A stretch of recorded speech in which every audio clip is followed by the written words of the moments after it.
Hello. ఈ కష్టాలు, సుఖాలు మన ఇంటికి వచ్చి పోయే చుట్టాలు లాంటివండి.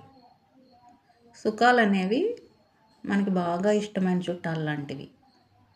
అవి ఎక్కువ కాలం మనతో ఉండాలని మనం కోరుకుంటాం. ఈ కష్టాలు ఉన్నాయి చూసారు, మనకు అస్సలు ఇష్టం ఉండదు. పిలవని పేరంటానికి వచ్చినట్టుగా వస్తాయన్నమాట. కానీ మనకి ఇష్టమున్నా లేకపోయినా కొద్ది రోజులు మనతో పాటు ఉండి మనకి కొన్ని పాఠాలు నేర్పించి వెళ్తాయి ఈ కష్టాలు. సుఖాలు మనకేమీ నేర్పించవు, కష్టాలే నేర్పిస్తాయి. ఒక రకంగా చెప్పాలంటే కష్టాలే బెటర్ మనల్ని మనం తీర్చిదిద్దుకోవడానికి. సో కష్టాలని సుఖాలని ఈక్వల్గా తీసుకుంటే లైఫ్ చాలా బ్యాలెన్స్డ్గా ఉంటుంది, మనం చాలా హ్యాపీగా కూడా ఉండొచ్చు. ఓకే.